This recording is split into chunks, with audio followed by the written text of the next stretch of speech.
Hi everyone, so we're going to talk a little bit today about how to navigate Amsterdam and like a local. So if you want to get around Amsterdam, kind of acting like a local, how could you do so? And the reason I chose this topic was my trip. So how I learned all these tips and tricks that I'm going to give you and kind of where they came from. So this spring break 2019, I went with two of my best friends, three of us total, to Amsterdam, and it was honestly an awesome time. We did a little bit more traveling than that. We also went to Paris, but I'm going to talk about Amsterdam because it was honestly such a great trip for me, and I want everybody to go, and when they do go, I want them to keep in mind these tips and tricks that I kind of am going to give out today. So preparing. So we're kind of going to talk about getting ready for Amsterdam. What should I do? What should I bring? This is more of the non-acting like a local part, but preparing to be able to act like a local. So we'll talk about a little bit about the currency and steps for success in being able to navigate the currency over there. So they do use euros, super easy. If you're traveling multiple places in Europe, Amsterdam does take euros. So super easy exchange. So the first thing that I'm going to suggest is to order your money in advance. What I did was I just went to my bank the week of my trip and told them the amount that I wanted, and they ordered it and shipped it to here, and I went to pick it up. Super easy, but definitely saves you a lot of money to order it at the bank. They'll charge you a lot more at the airport, even in the US airport, even over there, they'll charge you more. So definitely want to try to get that done at your bank in advance. And I would honestly suggest doing it at least a week in advance. I did it about 4 days before, and I still worked out, but definitely suggest trying to get it done sooner rather than later. Second, you want to get a money belt. This might not make you look like a local, but it will definitely keep all your stuff safe. It goes right under your shirt or right under the top of your pants. They're really small, and they go right on your stomach. They're super helpful to keep your passport, your cards, your money in, and that comes with one of those protectors, the RID chip protectors, so that if anyone has those high-tech things trying to scan your passport or your cards, it'll be safe. It's definitely something you don't want to be worrying about losing any of your things, and this is one of the things that kind of helped me out for my whole trip, even over having a purse or a backpack or anything like that. Definitely want to have a money belt.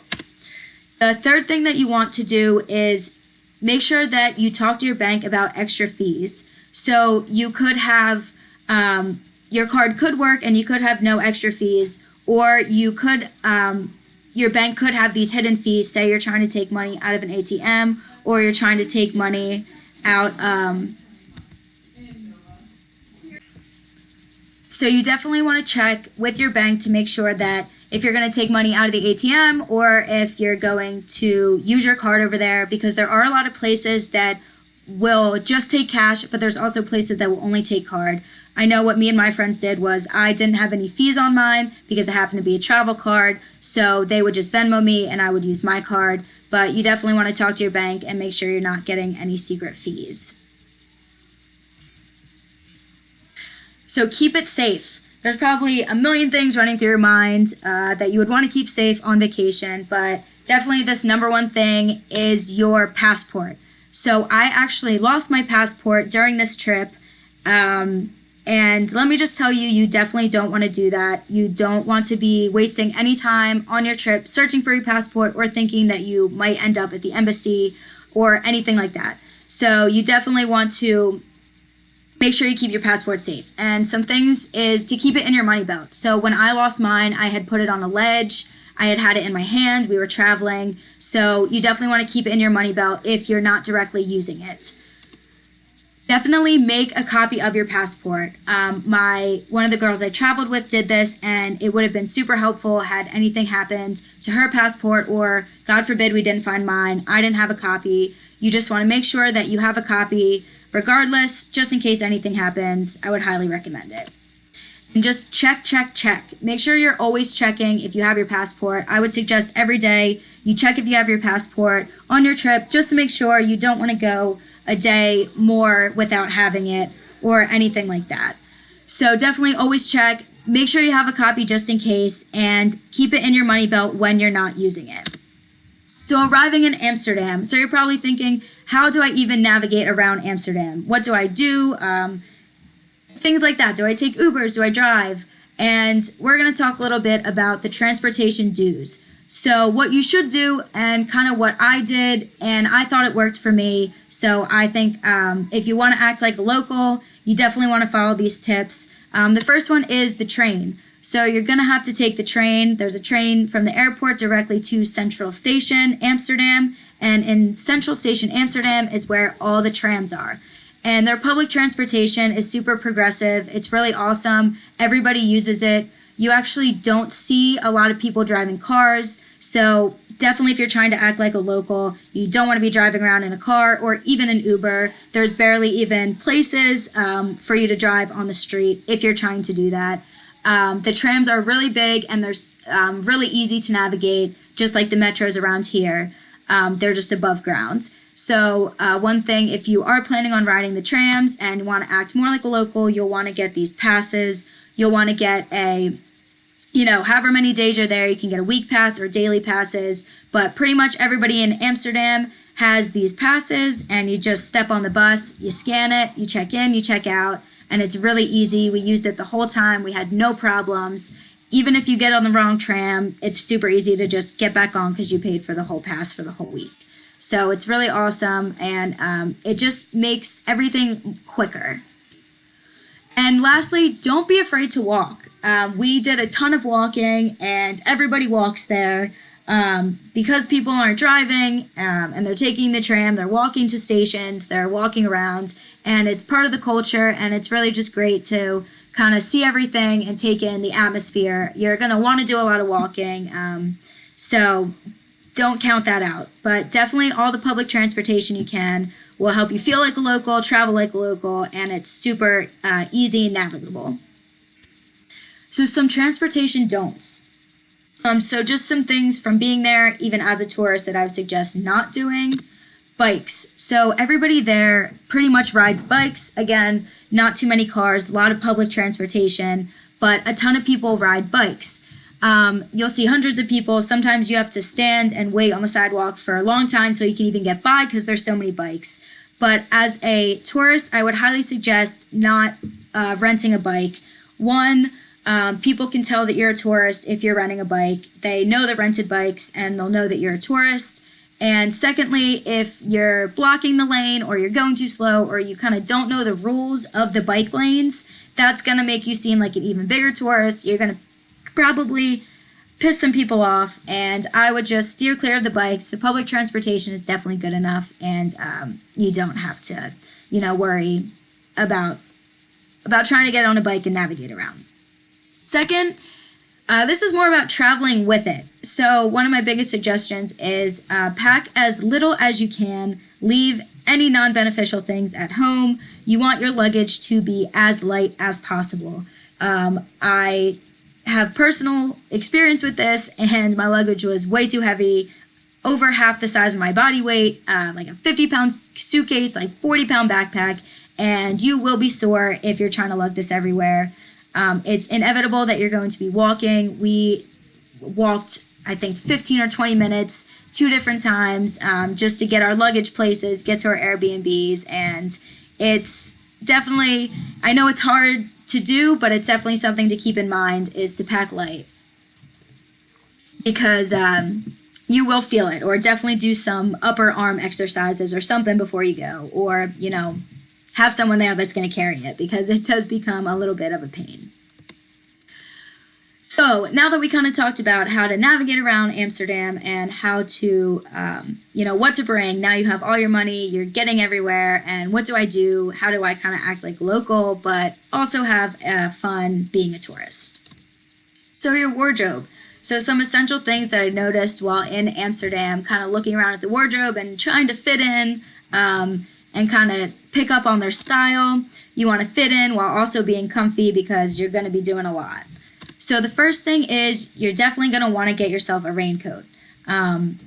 Probably not a bright yellow one. What I did notice is over in the Netherlands, they kind of prefer darker colors. It is rainy over there a lot, so I guess it fits the setting, but they do a lot of dark greens, blacks, browns, things like that. So definitely a raincoat that kind of mixes as a winter jacket. You just see a ton of people bundled up because they're either walking or they're outside, and it's usually pretty chilly there. So definitely get yourself a raincoat. You want to have comfy but stylish shoes. Definitely comfy because you're going to be walking around, like I said, a ton. You're going to be on your feet a lot. And I say stylish, and I put these shoes specifically because they actually are a pretty big thing over there. And I bought a completely white pair just like this because I didn't have any comfy shoes that I could walk around in all day. And so definitely something you want to keep in mind. Lastly, scarves. Almost everybody I saw over there was wearing a scarf. It's something that my wardrobe lacked, and I definitely felt like an outsider from not having one. It is windy and cold over there all the time, so I would suggest bringing a scarf if you want to look like you fit in. You got a comfy pair of shoes, stylish with a raincoat and a scarf, and you'll be looking like a local in no time. So the people there, so maybe you're thinking, how do I fit in with the people, or are they going to be nice to me? Are they even going to care about me? Sometimes it's hard to travel because of the language barrier. So it is super easy over there. Everybody speaks English. I honestly don't think I met one person that didn't speak English. Sometimes they prefer it as their first language anyway, or they just use it more frequently. But everyone over there definitely speaks English, and you'll have no problem, no language barrier. But if you did want to learn a little bit of their native language, it is Dutch. So if you're trying to learn a couple words, maybe that would be helpful. I honestly didn't learn anything and I was completely fine. But if you want to learn a couple, check out some Dutch websites. Second, some habits. So just some strange habits to be aware of, I guess, so you don't take them too personally. They like to stare over there. So we had a lot of run-ins with people staring at us all the time on the tram, just out when we're walking. And we were like, do we look that much like tourists? And the answer is no. They just like to stare. And we actually had a friend over there who we went out to eat with, who's been living over there for a couple years. And he said that it's actually normal. People just stare all the time and might be weird over here, but either if you want to act like a local, maybe stare at some people, but definitely don't get offended if someone's staring at you because it's just what they do. And acceptability. So, are they going to be nice to me? We kind of had a problem with this in France. We were scared that they were going to be mean or they weren't going to be accepting. Here, the acceptability is super high. And our friend that we went out with also told us it's because they want your money. But honestly, I would rather have someone that's being nice to me take my money than someone that's being mean to me and still take my money. So everyone really is great over there. They are super helpful, and their customer service is really great, and everybody is nice and will speak English to you and kind of not make you feel like you're a tourist. So it is really awesome. So food. So Amsterdam is extremely progressive in their food, not only their options that they have, but the way they cultivate it, the way they grow it, things like that. Compared to here in the U.S., they just have a lot of options, and it's really cool.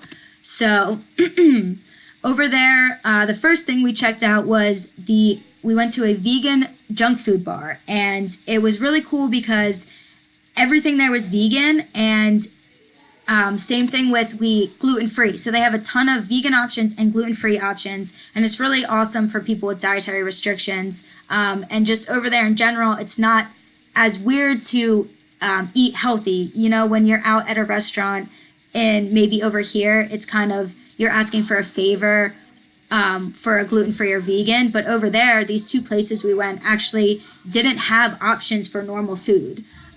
So they only had vegan food and they only had gluten-free. And if you wanted something else, well, you were out of luck. You could only get vegan or gluten-free there. And so I think that's, sorry about that. I think that is really cool in terms of, just someone with dietary restrictions that working out. And So one more thing, to if you want to act like a local, you definitely want to. So if you're trying to act like a local, you'll definitely want to check out this place called Pancakes. I don't want to ruin it for you if you do plan to go to Amsterdam, because I really hope everyone does, but they will change the way you think of Pancakes. It's a little chain, they have them all around town, but it's definitely somewhere that you want to check out, because all the locals go there, and pancakes no longer have to be sweet. They put everything in them, and it's really cool. And lastly, I always say, if you're feeling a little homesick, don't be afraid to go to McDonald's. It's actually pretty normal to go to McDonald's there. They have them everywhere, and you might look like a tourist because you're going to McDonald's, but also you might look like a local, because who would eat McDonald's on vacation? But also we ate McDonald's about 3 times, so I'm never against it. If you're feeling a little homesick, and it's cool because there they have different things on the menus than they would here, kind of things that relate more to the people over there. So shops. So it's really interesting. Am I in the right place? So there's a lot of different shops. They're obviously progressive with food, but they're also more progressive with their laws and the legality of things over there. So, you know, you just want to be cautious if you're going with kids, or if you're going with people who, you know, aren't really necessarily involved in things like that, or want to be around those things, kind of what shops you should go to, what you should avoid. So coffee shops, and we'll talk about them a little bit first. There's coffee shops, and then there's things called smart shops. And there's also a difference between coffee shops and cafes. So if you're looking for something, you know, just a cup of coffee to get you going in the morning, or anything like that, you definitely want to go to a cafe, not a coffee shop. So a coffee shop indicates that they do sell marijuana, and everywhere that says coffee shop means they sell marijuana. So definitely, if you have kids or you're not trying to go in that environment, don't go into one of the coffee shops thinking you can just get a nice cup of coffee. You will be sorely mistaken, and your kids might be a little confused. But the next thing is smart shops, and they're a little bit different than coffee shops too. They're a little bit more progressive in what they sell, but if you are looking for that kind of stuff over in Amsterdam, it's really good to talk to the people in the stores and get feedback, and kind of go from there. Definitely know what you're walking into. If you're not trying to enjoy that part of Amsterdam, steer clear of coffee shops and smart shops. They will definitely not be the places for you. So, you know, now we talked a little bit about everything, going to Amsterdam, preparing to go, and what to do when you get there, how to fit in and dress, how to interact with the people, and how to, you know, what to do there when you get there. And I hope that you now know how to navigate Amsterdam a little bit more like a local. So if you do plan to go there at any point, which I really hope everybody does, that you'll kind of know a little bit more about how you should prepare and what you should do. And definitely, I hope everybody checks it out.